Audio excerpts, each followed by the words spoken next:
Okay, we got a twofer here. We love twofers.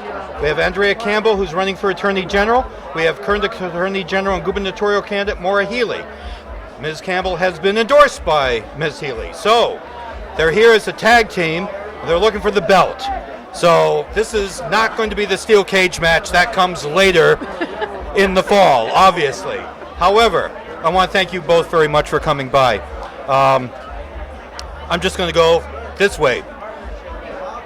What are you hearing from voters when they're looking for the position of Attorney General? What are the types of things that people are asking you to look into or expressing concerns about?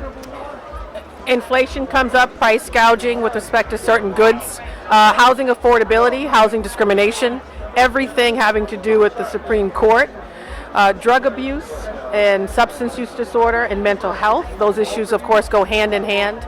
And making sure that the AG's office continues to be accessible, especially to communities outside of 495, our gateway communities, our rural communities, and others that feel left out and left behind. So really being accessible and delivering real services and results for our constituents and our families. Okay, so you brought up something very current and very important that's on top of people's minds, and that is the Supreme Court decision concerning reproductive rights. So I'm going to start with you on how you feel the Commonwealth can try to help ensure women in the Commonwealth have the reproductive rights that they seek, and then I'll have you answer the same question from the gubernatorial point of view. So I guess the question is, are the rights of women right now secured by the rule of law here in the Commonwealth? We're blessed that we live in Massachusetts, and the short answer is yes. I'm grateful to have the support of Maura Healey, obviously our current Attorney General and soon to be our next governor. I know she's working really hard, but she, along with our current governor and the legislature, got to work quickly to make sure that every resident in Massachusetts had access to these critical reproductive health services and medical services. We obviously have the Roe Act here, so we're blessed that these rights are enshrined in our legislation, of course, but also, more importantly, doing the work of protecting providers, doing the work of expanding access, which is critically important. We're sitting in Springfield. There are pockets in Western Mass where residents don't have access to these critical services. And making sure we're taking on crisis pregnancy centers that are putting out a lot of misinformation, a major consumer protection issue to ensure folks are not, their rights aren't violated, and of course they're getting the services that they actually need and want. So there's a lot to do in this space, but I would build upon the leadership of our current AG and many others. Excellent. AG Healey, how would you answer about making sure that women's rights are secure here in Massachusetts? Well, I think it's exactly what Andrea said. It is about making sure that we enforce the laws that are here on the books to protect reproductive justice, to protect our patients and our providers. It's also about knowing that there are people, women coming to our state right now to access that care. With so many states now banning abortion, Massachusetts is also needing to step up and be a helper state to help patients from other states who are coming here desperate, looking for that care. And I think as governor, I will certainly be here supporting the next Attorney General, who I think is, and should be Andrea Campbell when it comes to enforcing the legislation that was passed, but also working through our Department of Health and Human Services to make sure we have the funding in place and the support for patients and providers. Okay, since you've got the microphone, lightning round. I'm going to spew out some issues and you can respond. East-West Rail. We know we've got money in the upcoming budget for the study and for the creation of a person who would be, for lack of a term, in charge of this entire issue, which we need for the federal money. Do you support it? Absolutely, and it's West-East Rail. Oh, wow. We got to get it done. That person's important because, it's West-East Rail, and you got to make sure that you have that person in place to drive delivery, to make sure that is actually realized and happening. Okay. Don't worry, I'm getting back to you, but I got her for a moment here. Roderick Ireland Courthouse. Okay. So I'll just tell you, I've written editorials that say, we need a new courthouse. This isn't working. Would your administration, I know everyone's waiting for the DCAM report next June, I understand that, but would your administration be open to a new courthouse for Hampden County? Absolutely. We need to make sure that our courthouses and all of our workplaces are safe. Okay. Lieutenant Governor, forgive me, I got to ask you this because we got a hometown boy involved in that race.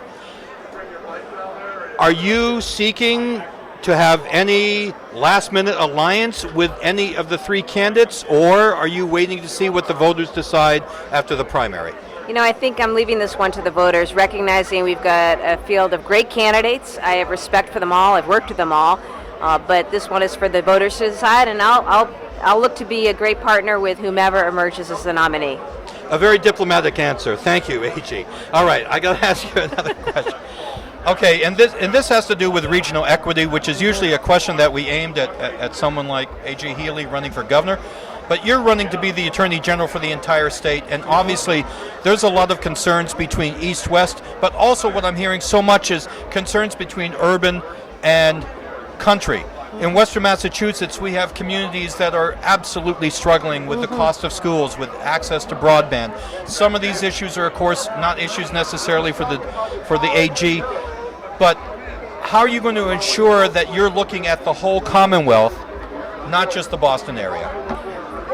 The way I started the campaign, I've been actually intentional in naming the fact that we are a Boston-centric state. Yes, I live in Mattapan in Boston, which is actually one of the poorer neighborhoods in Boston, and that we're Boston-centric, and I think that's a problem because there are other communities doing remarkable things. Springfield included, all of our gateway communities, which frankly we should probably rename and call center cities because they're driving economic prosperity for their region that is not dependent on Boston. So I know regional equity is a major issue. When I kicked off the campaign, I started in Boston, immediately went to Worcester and Springfield the same day. That was important to me to demonstrate how I would show up as the next Attorney General. And on top of that, I've been back several times meeting with residents and talking about I understand regional equity is an issue. I don't want to just say that as the next AG. I want to make sure we continue to strengthen our regional offices, staff them up, hire locally, and at the same time be accessible and proactive in helping residents deal with a whole host of issues, not just highlighting the issues in various communities, but also the assets that exist in these communities as well, including Western Mass. All right, I'll ask A.J. Healey one final question because I know you want to get into this political mosh pit. You want to do some crowd surfing. I understand. Definitely. Okay, so look at Bumpy over there. I can't wait to get over to Bumpy. Yeah, but don't worry, they'll hold you up. They're good at this. So I've been hearing a lot from people today who are running for state rep, state senate, who are representing some of our communities in Western Massachusetts that are really rural. And over what I hear is access to broadband is impeding economic development, and also the lack of access is actually driving people out of these rural communities, which is causing all sorts of additional challenges for them. I know that we've been talking about this for the last two gubernatorial administrations, but do you see that there is still work to be done to ensure that Massachusetts residents, no matter where they live, can get some access to broadband? Oh, absolutely. Absolutely. And I'm a kid who grew up in New Hampshire surrounded by dairy farms and apple orchards, and I believe in a rural economy. I think we need to have an intentional effort in the next administration to work with the legislature on advancing a rural economy and agenda. And we have to recognize the special challenges and needs and why there is a need absolutely for additional support right now. I look at housing, for example. Each region is unique. We've got a lot of properties in Western Mass that need to actually be preserved and rehabilitated. In addition to thinking about new construction, we've got unique transit needs when it comes to Western Mass.